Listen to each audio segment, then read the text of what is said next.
The new generation brings a completely new design compared to the previous model, which was characterized by a very elegant design full of conservative design solutions.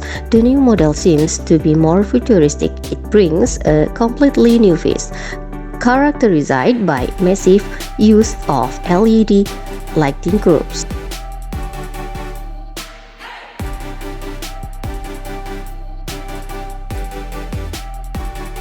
Interior. The new cabin looks amazing, and it's easy to notice that the designers did their best to set some new standard in the segment. This particularly refers to the dashboard design, which features a monstrous 48-inch screen that's spread across the whole dashboard.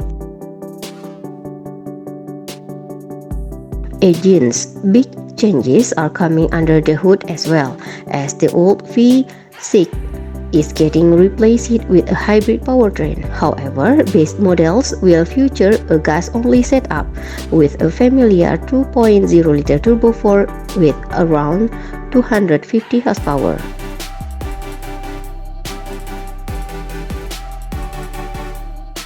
(2024) Lincoln Nautilus Release Date and Price. We expect that the 2024 Lincoln Nautilus will hit the market sometime in the second half of the year. The company has just come up with the pricing, and we can see that the base model will start at around $51,800. The hybrid version will be available at around $43,300, while the most exclusive variants will cost over $77,000.